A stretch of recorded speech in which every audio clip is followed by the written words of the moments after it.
How you doing, everybody? And welcome back to our YouTube channel, our still as yet untitled model building project. Well, model and model terrain building project. This is William Gibson on Blaine Sarge's channel. Blaine's going to be contributing a couple of videos here at some point or another. And today what we're going to do is we're going to be taking a look at various kits and kit manufacturers to kind of give you an idea. I want this channel to be very basic, to teach you the absolute basics needed to build a model kit and then to go into more advanced stuff. So with that in mind, we're going to take a look at kit manufacturers and kit skill levels. This is what most people think of when we mention a model kit. This is made by Revell, Revell Monogram. A very common kit, anywhere from $10 to $25 depending on where you buy it. And this is a skill level 1 snap tight kit. Skill level 1 kits are usually denoted or identified by the fact that they are snap tight or snap fit, that they usually don't require any paint. They have a pretty low part count, and they usually have peel and stick decals. So we're going to take a look at this here.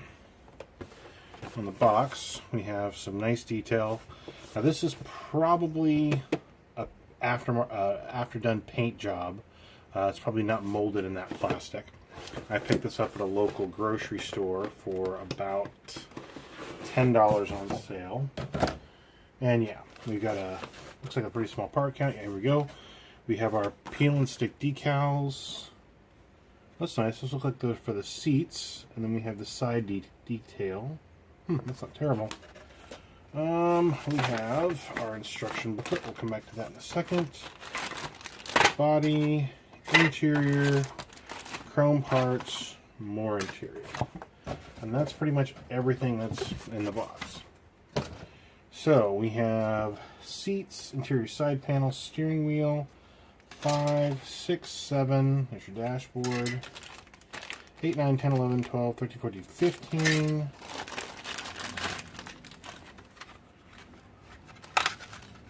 16, 17, 18, 19, 20, 22, so about 22, 23 parts with axles and screws. So this is snap together and screw together.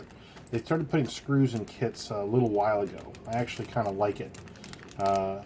Most people will have a Phillips or a flathead screwdriver, even if it's just in some cheap kit. This is very common on a Type 1 or Skill Level 1 kit. All of the undercarriage is pre-molded. You have your bottom of your engine, your oil pan, your transmission, your drivetrain. All this is pre-molded to the kit. It's molded in black. There's not a lot you have to do with it. You have a single piece molded body. It's very heavy. You've got okay panel lines here. Actually got pretty decent panel lines on this kit. It's a very clean kit, actually. Revell Monogram kits are usually a bit rougher because the molds are used so often. We've got our glass, and everything looks like it's a press fitting. This chrome is actually really clean. This whole model is actually molded very cleanly. There's really, wow, there's no flash on this. I mean, there's one teeny tiny bit of flash there, but that's it. Flash is, so there's kind of this little flat plastic right here. You'll have big chunks of that off to the side of the piece, off to the pieces or off the sprue pieces. That's because the molds are basically old and worn out. But yeah, this is basic skill level 1 kit. You don't need any glue. You can build it with a pair of tweezers, a pair of toenail clippers, or just twist parts off with your hand. You can get a better tool. But yeah, I'm actually kind of impressed with this. We'll leave the body out for some comparisons. Let's take a look at the instructions. The 57 Chevy Bel Air Coupe. So we have our parts list here, and we have our general instructions here. So seat installation, there's the decals for the seats to give black to the white, side detail, dashboard, steering wheel snapped in, glass snapped into the body, interior snapped into the body, rear bumper, front bumper, slide on tires, tires on axle, axle through subframe, put it together, put your screws on, put your headlights on, and there's your decals, and there you have it. About 15 steps for 21 parts, 22 parts. So a lot of steps for a small number of parts. And this is what you're going to find in a level 1 kit. Now, level 2 kit would be very much like this, except there would be about double the parts, maybe even up to 100 parts. You would require glue for some of them, not all of them. All the parts would probably not be molded in color, and more than likely you would have water slide decals. I don't have any level 2 kits, unfortunately. I do have a level 3 by Tamiya. Now, this might not look like a level 3, and actually I think it might be a little bit closer to a level... Yeah, it's just a level 3. This is Tamiya, one of my favorite manufacturers. This is the Minolta Toyota 88CV. If you're a Gran Turismo 4 fan, you will recognize this as the fastest car in the game. Kind of the reason why I bought it. Let's take a look here. Oh, yeah. So this is a level 3 kit. Again, you have your nice molded tires. These are racing slicks. You have your separate glass pieces. This one has a full motor in it. Let's open this up and pull out this motor screw. Pull out both of these screws here. You have your motor transmission combo, your radiators, your front serpentine belts, your exhaust. Here we have, what do we have? We got some interior pieces, we've got our dash, we've got our brake discs, suspension pieces. This is a pretty typical level 3. Yeah, this is looking pretty good here. Put those away. We've got our 2-piece body. That's pretty typical. To me, kits are always pretty clean. And here is, let's see here. So our chassis, spoiler, air intakes, wheel hubs, front end. Yeah. Here. Go. Now this is something that you'll see on higher end kits. These are masks. What these are for basically is, see this white part here? This is a mask to go over the white primer or white base coat so that you can do the rest of this blue and keep it nice and clear. There's a mask for the inside of the glass windshield and the side windows so that you can paint the insides black and get the nice blacking around the edges. So that's nice.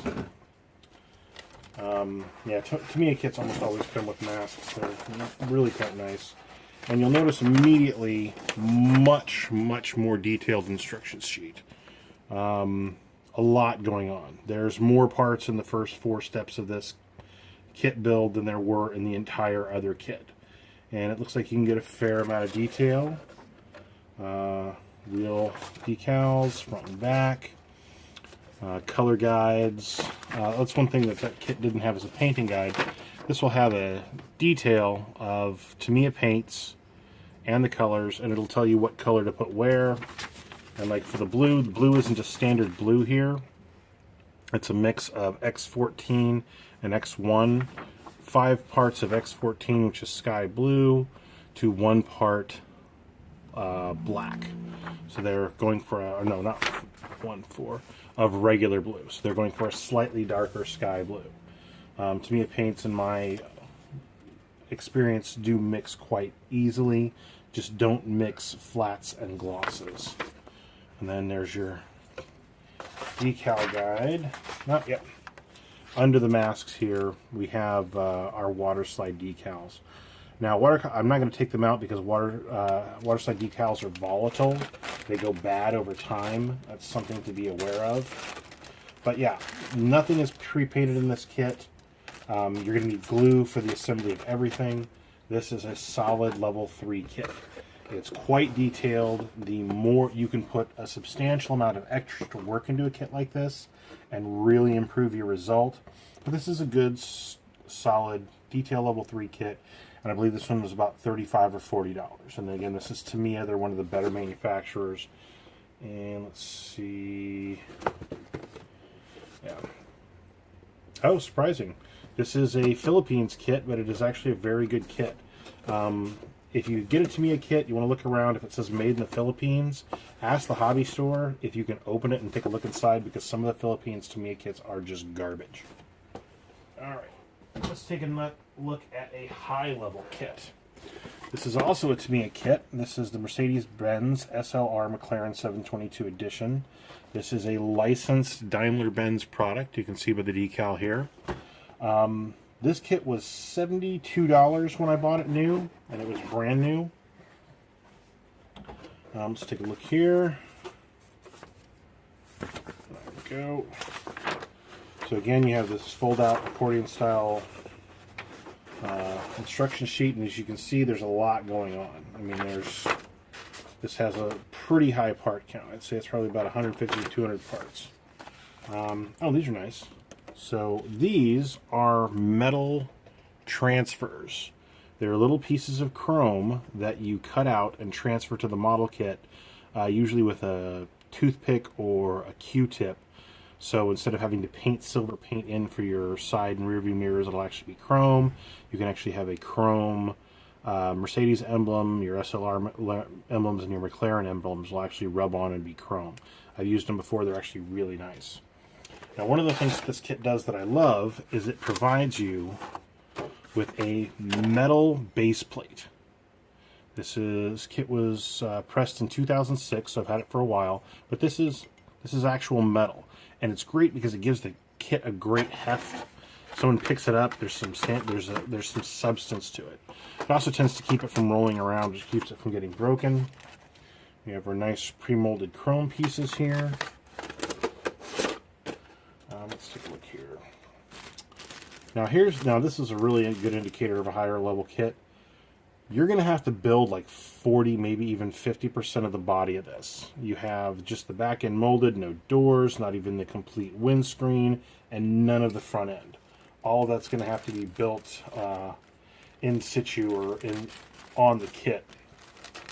Yeah, here's your front end, some air dampers, hood, front quarter panels, doors, trim pieces. Oh, look at that. There's even for the instrument panel, there's even a radio insert. That's kind of cool. We have our interior cockpit detailing here instead of the black. We have our suspension pieces. Very nice tires. Headlights and turn signal clear parts. Wheels, our rims. More glass, and since this is a Tamiya kit, there'll probably be masks in here somewhere. And this brings us to the only thing about this kit that I do not like. So this kit is right around $70. You'll probably find it cheaper now because it wasn't brand new. But this is a very expensive kit. It's a high detailed kit, and it has a single piece molded engine. That is just a huge cop-out as far as I'm concerned. This engine has 1, 2, 3 pieces for a $70 kit. The $40 Tier 3 kit, I believe the engine had something like 15 or 20 pieces and it was fully molded. This doesn't even do that, and it has an openable hood so you can take a look at it. That's kind of a cop-out. I really don't like that. That's my sole critique of this kit, but the argument can be made that by doing that, you make it accessible to more people, because not everybody is going to take the time to build a full detailed engine bay. And I can actually show you that on one of my kits at some point, what a fully detailed engine bay looks like. It's a lot of work. It's not something that you can just bang out in an afternoon. It takes a couple of days to really do it if you want it to look really, really nice. So we're going to look at 2 more kit types from Bandai, and that'll wrap up today's video, and then we'll do another one on other kit types. We're going to look at a Bandai Mecha Robot Kit and a Bandai Spaceship Kit. And we'll take a look at the Mecha Robot Kit first. This is from Pat Labor, the animation. This is from the re-release of it, or the next generation of it, not the original Pat Labor. I like it as much as I like the original Labors. It's a bit more technical. If you haven't seen Pat Labor, it's short for Patrol Labor. Labors are obviously these mechanical units, and it's really a great anime. If you haven't seen it, I suggest highly checking it out. Alright, Bandai. Love Bandai instruction booklets. You're going to have your nice cover. You're going to have your center open with all the details of the kit, of course written in Japanese, and then you're going to have your building instructions. And don't let these kits fool you. They have peel and stick decals. You don't have to paint them. Everything comes pre-molded in color, but they're not simple. There's a lot that you can do. I will tell you that these kits, once assembled, do not look just like this. There's actually some detailing and some lining and stuff that's gone into this to make it look this good. Normally there was not this level of relief in the detail. That's something that you have to do by hand after you're done. So we have our gold badge. We have peel and stick decals, some water slide decals, some plastic sleeves for the joints. Looks like head pieces, molded clear pieces, and as you can see, everything is molded in color. You're not going to have to paint anything. We got some poly caps in here that's very common in any of these mecha kits, are these plastic or these rubberized poly caps. That's for your joints and things. We have the black parts here. So we've got part of the revolver here, another revolver here. All those parts there. More. And looks like some more sleeving in there, and then some inserts. I do know that there's an aftermarket weapons pack for this. You can get the shotgun, and there's a giant sniper rifle, and just some general cool stuff to sort of flesh your kit out a bit if you're a big Pat Labor fan. I got this particular kit off of Amazon. I didn't pay too much for it. It was reasonably enough priced where I snapped it up. So that's... Now, your Gundam kits are going to be a lot like this too. Depending on the skill level, they may have more parts. But yeah, your Gundam kits are generally like that as well. Let's take a look at what has become one of my favorite anime reboots of all time. Star Blazers 2199, the Cosmo Zero, and this one is for the main character, whose name escapes me right now because there's just not enough hours in the day. And again, we have this nice full color image. Excuse me.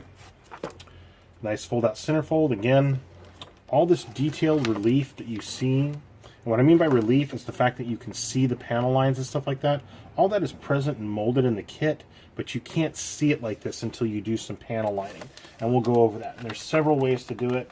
I prefer to do it the slow way, but I get better results and it's a lot cleaner.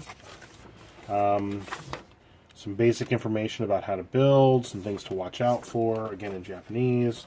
You can build this kit in 3 ways. Display stand, stored mode with the fighter in the cockpit, or pilot in the cockpit, stored mode, open cockpit. And basically it's just step by step. This is a 172 scale kit. We'll go into scale a little bit later, but it gives you the options. Great kit. There are 2 of these. There's this red and yellow one. There's a silver and yellow, or a silver and white one, and then there's a couple of other of the kits. You have options as far as your engines, how you want the engine bells to look, and setting up your stand.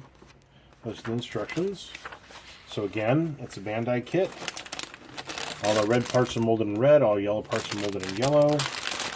This kit's a little bit higher end, so all your decals are water slide. Your engine, your cockpit. Let's see, this is mainly the body and the fuselage. Looks like weapons. This would be the decals for the stand. Here's the folding wings. Pilot standing, pilot sitting. You can see that the scale's not quite correct between those. That's very common. Another sprue for weapons. Here's our stand, and then there's the insert for this kit. But yeah, this is very basic. Again, Bandai kits almost always molded in color. Gundam kits are usually, but not always, 100% molded in color. Gundam or Gunplay or Gunpla. If you hear Gunpla, it's simply a shortening of Gundam plastic model to Gunpla. But those are our three primary kit. Those are the three kit manufacturers we're going to look at today. Revell Monogram, Tamiya, and Bandai. When we come back in our next episode, we'll look at some Fujimi kits, some Hasegawa kits, and some more Japanese exclusive kits. Once again, thank you very much for tuning in, and we will see you next time.